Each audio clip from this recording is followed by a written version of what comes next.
नमस्कार, आप देख रहे हैं यूपी टीवी 7 सच की तह तक।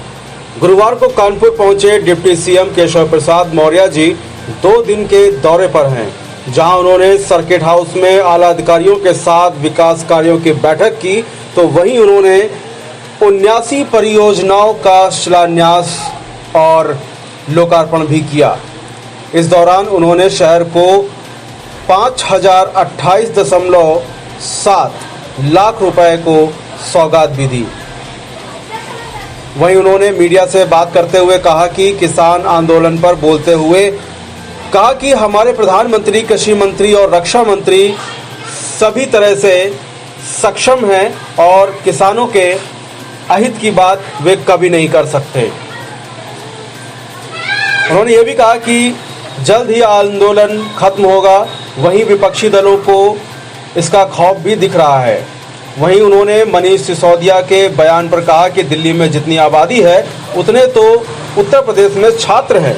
वहीं अखिलेश पर तंज कसते हुए उन्होंने यह भी कहा कि अखिलेश यादव जी जिसके भी साथ गठबंधन कर लें उनको पराजय ही हासिल होगी। उन्होंने यह भी बताया कि बुआ के साथ किया गया गठबंधन, राहुल के साथ किया गया गठबंधन, उनको पराजय ही हाथ लगेगी। यानी कि अगर सीधे शब्दों में ये कहें कि अखिलेश यादव जी चाहे बुआ जी के साथ गठबंधन करें या राहुल जी के साथ, लेकिन उनको पराजय ही हासिल होगी। आप जुड़े रहिए यूपी टीवी 7 से सच की तह तक। विधायक श्री भगवती सागर साहब से अनुरोध करूंगा कि वे भी आए और मंत्री जी का स्वागत करें। श्री अब चाहेंगे कि हमारे माननीय मंत्री जी मंत्री विद डिफरेंस है, उनकी हमेशा विभाग के प्रति एक नई सोच और हमेशा उन्होंने नई तकनीक का बढ़ावा दिया है। इसी क्रम में इन्होंने आईआरसी की एक अभूतपूर्व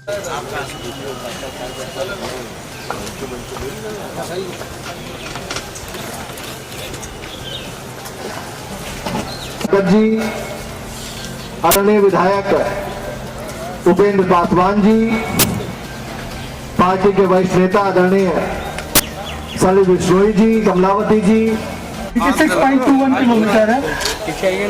एक बात सुनिए, अरे कोई बात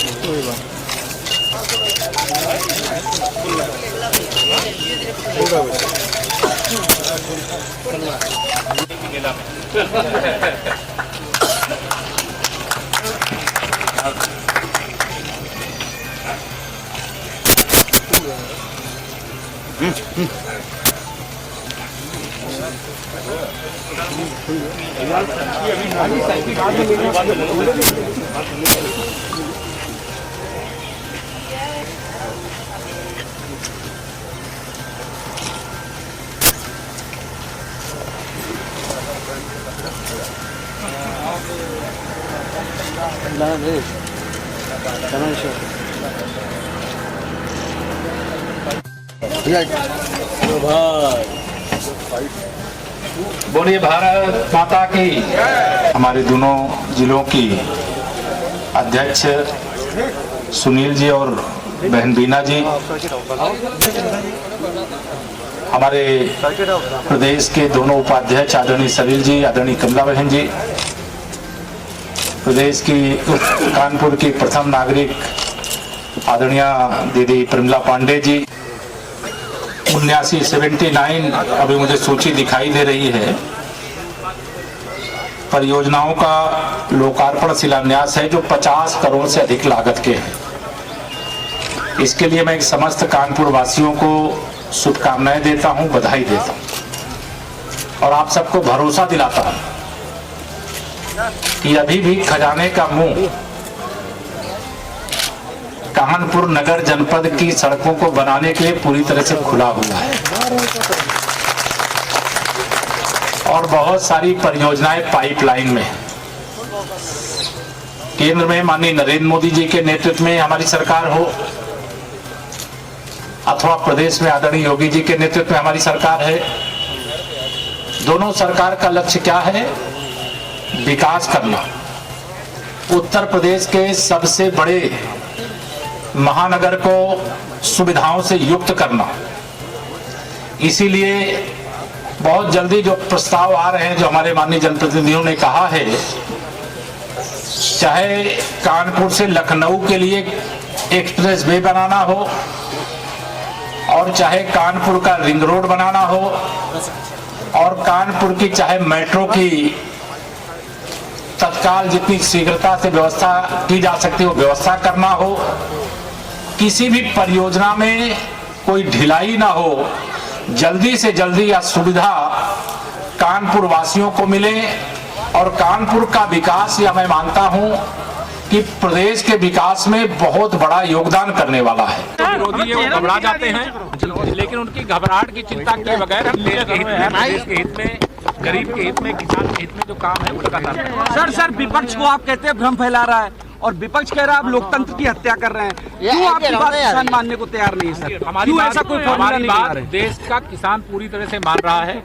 जो नहीं मान रहे हैं उनको मनाने के लिए सरकार बातचीत कर रही है और कुछ राज्यों के कुछ किसान, बाकी पूरे देश के किसान भारतीय जनता पार्टी के निर्णय के साथ। आप ही अकेले सवाल मत करो सर, और कोई लोग नहीं, आपने कहा एक आदमी सवाल करे। सर हाथरस मामले में दूध का दूध पानी का पानी कर दिया, क्यों इतना मेहरबान है उस डीएम पर? और आपके एडीजी लाइन ऑर्डर कहते थे कि रेप का नाम जो भी पत्रकार लेगा उसके विरुद्ध कार्रवाई होगी। क्यों एडीजी लाइन ऑर्डर पर कार्रवाई नहीं हुई? क्यों डीएम पर मेहरबान है आपकी सरकार? पहले आप तो ये जान लीजिए कि सीबीआई जांच उत्तर प्रदेश की सरकार ने रिकमेंड किया और जांच कराई गई है और उस जांच में जो दोषी पाए गए उनके खिलाफ कार्रवाई हो रही है। और किसके ऊपर कौन मेहरबान है ये आप नहीं तय करेंगे, सरकार तय करेगी। नहीं, शुरू से मेहरबान थे ना सर। हाँ, और कोई किसी का सवाल है कि नहीं है? सर प्रियंका गांधी ने आज कहा है और विपक्ष कह रहा है आप लोकतंत्र की हत्या कर रहे हैं। क्यों आपकी बात किसान मानने को तैयार नहीं है सर? हमारी बात देश का किसान पूरी तरह से मान रहा है।